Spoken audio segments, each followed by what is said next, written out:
roll call of all of them.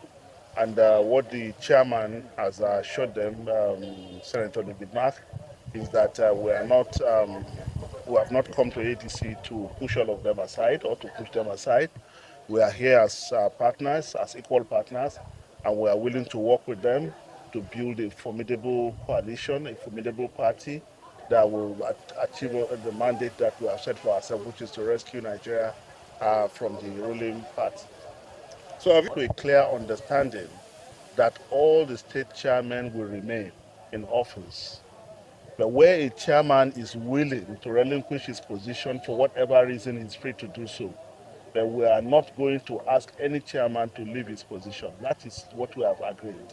Are you coming up with a convention? I stipulated in the Constitution. Okay, then this meeting you had today, does it address the other bickering hearing? Did it address what? The bickering that we've been hearing. There's no bickering. So there's been back and forth between the federal government and the ADC. What they said your party is mortally wounded. Look, like I've always said, we don't address such issues. But do you think that the current position of things within the ADC makes the APC campaign for 2027 a walkover?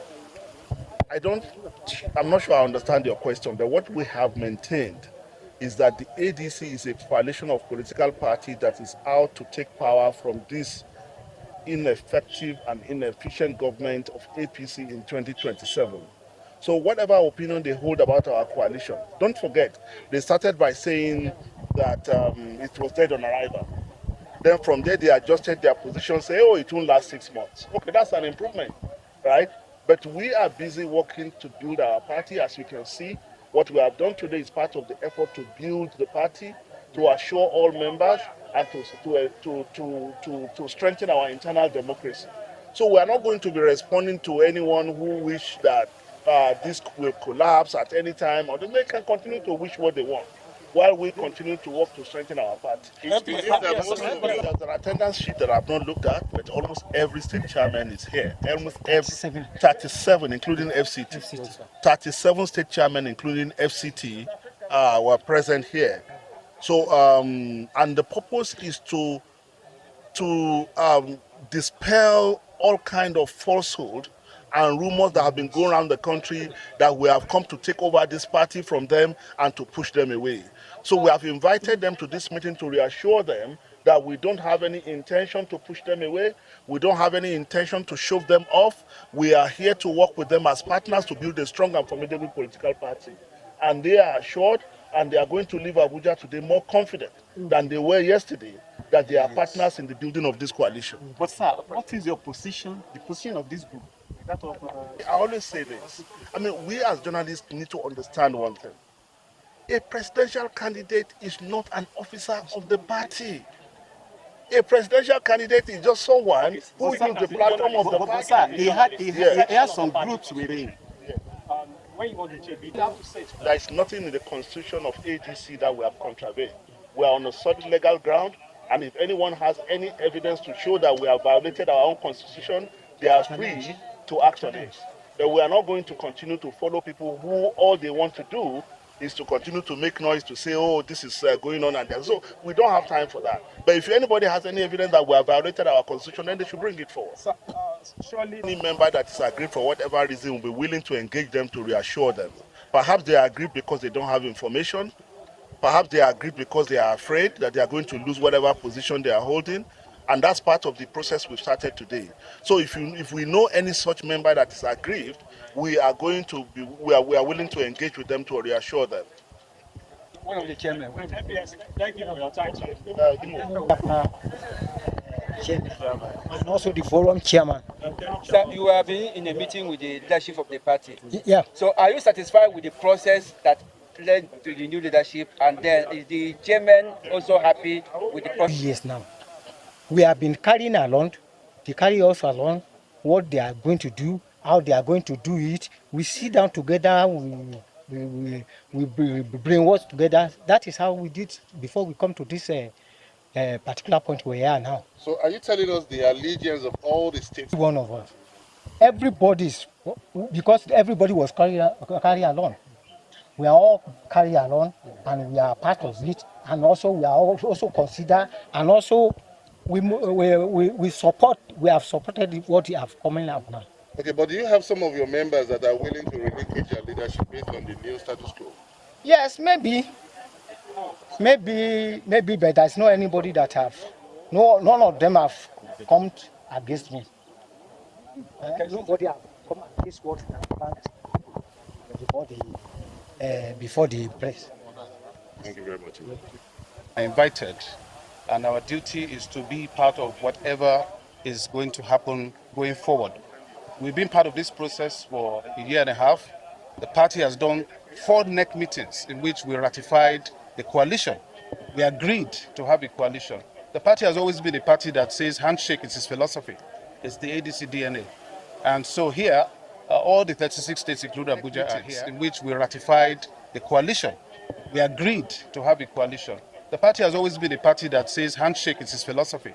It's the ADC DNA. And so here, all the 36 states, including Abuja, are here. The chairmen are here. We are not worried about the idea that we are being replaced because we know the Constitution.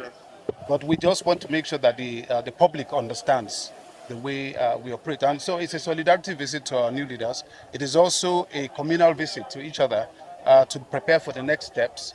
And that's why we're here. And it's been a wonderful few hours of deliberations. And then we'll go to the next level, which is to sensitize and to mobilize around the country. So what's happening in Lagos State? He came to my office and collected his card. One of the leaders of APC also came and collected his card. Next week, Labour Party and Obedience are coming to collect their membership. In fact, they are having a conference. Tomorrow, a group is meeting just to declare that they are coming to Lagos. You know, Lagos has the largest voter register and the biggest population in Nigeria.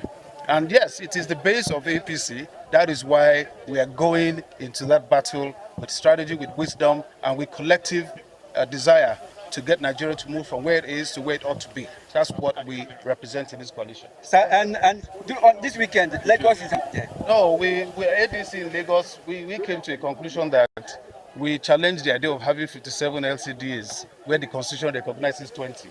So we did not bother going into that, therefore legitimizing what we are, one of the things we are struggling against. So I can understand that for you it may not make a lot of sense, but once you are challenging an act of government, then you cannot participate at the same time. Nonetheless, we have never stopped any single candidate who wants to go ahead. So we know that there are 1 or 2 candidates in some local governments where they have key strengths, and we told them go ahead. But as a party, we are not endorsing what we may later challenge in court if we think it doesn't follow the Constitution of the Federal Republic of Nigeria. Now, about INEC's operations, INEC is going to conduct some by-elections.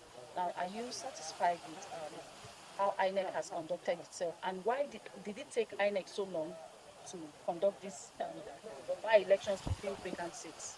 Well, of course, this is probably not happening in my jurisdiction, so my comment is going to be limited to the general principles that INEC in itself is one of the systemic issues we have in electoral methodology in Nigeria.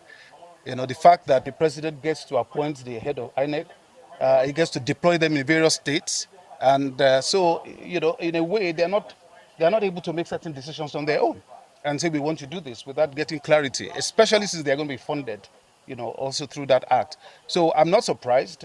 I was on TV over 60 times in the past 1.5 years in Lagos, talking about inefficiencies in the civil service, the public service, and various ways in which our government institutions are running.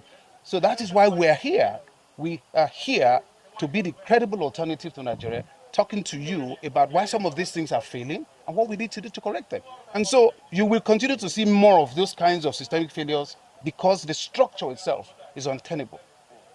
Can you tell us your name? George Ashiru, Chairman, Lagos State ADC.